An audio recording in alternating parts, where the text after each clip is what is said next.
আসসালামু আলাইকুম সবাইকে। কেমন আছেন সবাই? আমি আলহামদুলিল্লাহ ভালোই আছি। তো এখানে অনেক ধরনের পিঠা দেখতে পাবেন, আর সবগুলো পিঠা আমার বাবার বাড়ি থেকে শ্বশুর বাড়ি পাঠানো হয়েছিল।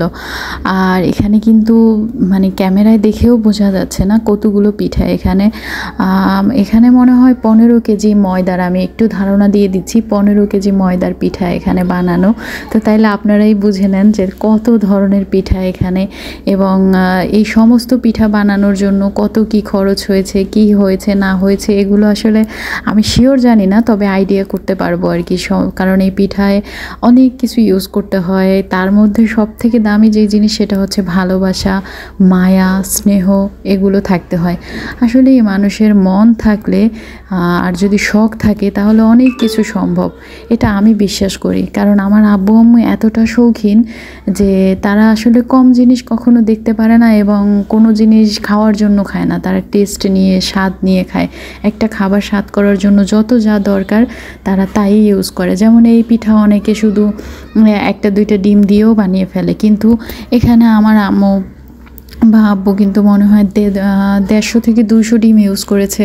এরপর সব কিছুরই আসলে টেস্ট করতে গেলে অনেক মশলার দরকার, অনেক স্বাদের দরকার, তারপরে গুণের তো দরকার আছেই, তাই না?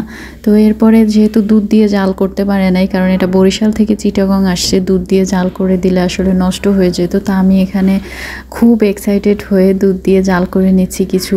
এখানে এই পিঠাগুলো আমার মামি শাশুড়ির বাসায়, তারপর অনেক অনেক বাসায়ও দেয়া হয়েছে, আমরা নিজেরাও খেয়েছি।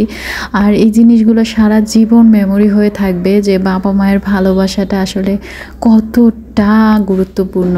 আর আপনারা সব সময় আমার ফ্যামিলির জন্য দোয়া করবেন, যেন আমার পরিবারটা সব সময় হাসি খুশি থাকে, আমি যেন সবাইকে নিয়ে ভালো থাকতে পারি, এবং সবাই মিলে যেন কারো মনে যেন রাগ, ঘৃণা এইসব কিছু না আসে। তো আমি পিঠাগুলো জাস্ট ছবি করে রেখেছিলাম, ভিডিও করে রেখেছিলাম। তো পরে ভাবলাম আমার পেজেও আপলোড দেই, আপু ভাইয়ারাও দেখুক, আর কারা কী নামে চিনে এই পিঠাটাকে সেটাও আমাকে কমেন্ট করে জানাক। তো দেখতে কিন্তু মাশাআল্লাহ অনেক সুন্দর লাগতেছে, তাই না বলেন? আর এই পিঠার পিছনে যদি ব্যাড স্টোরি থাকে তাও অনেক কিছু আছে। ওই যে বললাম, আমরা ক্যামেরায় যতটুকু দেখাই, আমরা যতটুকু বলি ততটুকুই আপনারা দেখেন, ততটুকুই আপনারা বুঝতে পারেন। যাই হোক, কেমন লাগলো অবশ্যই কমেন্ট করে জানাবেন। আল্লাহ হাফিজ।